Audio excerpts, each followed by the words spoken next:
Let's do a swatch party. Mga Arcadia Beauty lip tints ko. Since may bago kong shade, sabi ko gawa tayo ulit ng swatch video. Meron akong 5 shades ng Daily Lip Tint, 2 shades ng Velvet Blur Lip Tint. Let's start with 01 Bliss, and eto na yung nasa lips ko ngayon. Kung kayo ay medium skin tone, mag-work pa rin talaga si Bliss sa inyo. Kung gusto nyo nung subtle na pop of color, si Bliss yung marirecommend ko. Ang lakas maka-fresh ng shade na to. Kaya isa din to sa mga favorite shades ko dito sa Daily Lip Tint. Nag-iiwan siya ng stain. Next is 04 Pristine. This is 04 Pristine.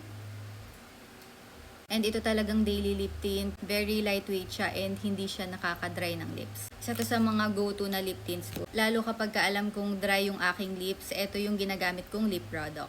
Last ko na lang si Divine kasi ito yung pinaka-pigmented. Bagong shades na dinagdag ni Arcadia Beauty. Siya ay mga MLBB shades. 06 Felicity. Ang sarap talaga ng cooling effect nito. Para kang naglagay ng toothpaste sa labi. Ayan, so okay naman. Nakuha pa rin naman yung color ni Felicity. Definitely sa may mga lighter skin tone, mas maganda tong si Felicity. Pero sa akin parang my lips but better lang siya. Palang lip tint na to, once you applied, medyo glossy siya. Pero nagsiset siya into powdery matte. Pero hindi drying. Nakalimutan ko kung gaano rin kaganda itong si Felicity. Ito yung mga lip tints na okay lang ma-overline. Tapos parang mag-a-appear na medyo mas makapal, medyo mas malaki yung labi, di ba? Ito yung bago kong shade, 08 Eternity. Ito parang brownish siya. Ang ganda ng shade na to. Ay, ang ganda ni Eternity.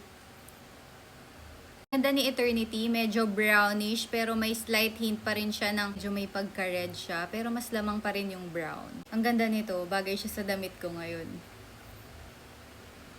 Ay, bagong favorite na naman to. In fairness talaga dito sa mga nabili kong shades, lahat favorite ko. Last but not the least, itong si Divine. Itong si Divine, second tube ko na to. This is 05 Divine. And lakas makaputi ng ngipin itong si Divine. Kahit na nakalimang palit na ako ng lip product, hindi siya nakaka-dry ng lips. Ngayon, ito namang dalawang Velvet Blur Lip Tint. Ito yung lightest. Ito si 01 Hera. This one may cooling effect din siya, kaya masarap din siya sa lips, and kita nyo mas pigmented siya sa daily lip tint. So ang marirecommend ko dito sa Velvet Blur is mag-lip prep kayo para mas maganda yung lapat niya sa lips. This one is 01 Hera. Ganda rin talaga ng shade na to. Last but not the least, itong bright, happy color. And for me, okay pa rin naman siya. Nag-work pa rin siya sa aking skin tone. This is 04 Aphrodite.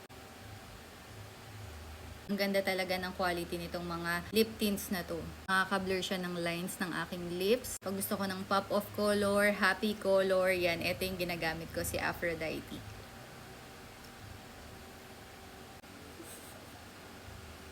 By the way, nag-bare face ako kasi alam niyo naman, 'di ba? Minsan, doon na ang mga mommies na tulad ko, ang baon lang naman talaga ay lip tint. So, ayan, bare face plus lip tint. Mag-work naman siya kahit na anong shade pa 'yan. These are my highly recommended lip tints. Ayan, i-check niyo na lang sa Yellow Basket kung gusto niyo rin siyang matry.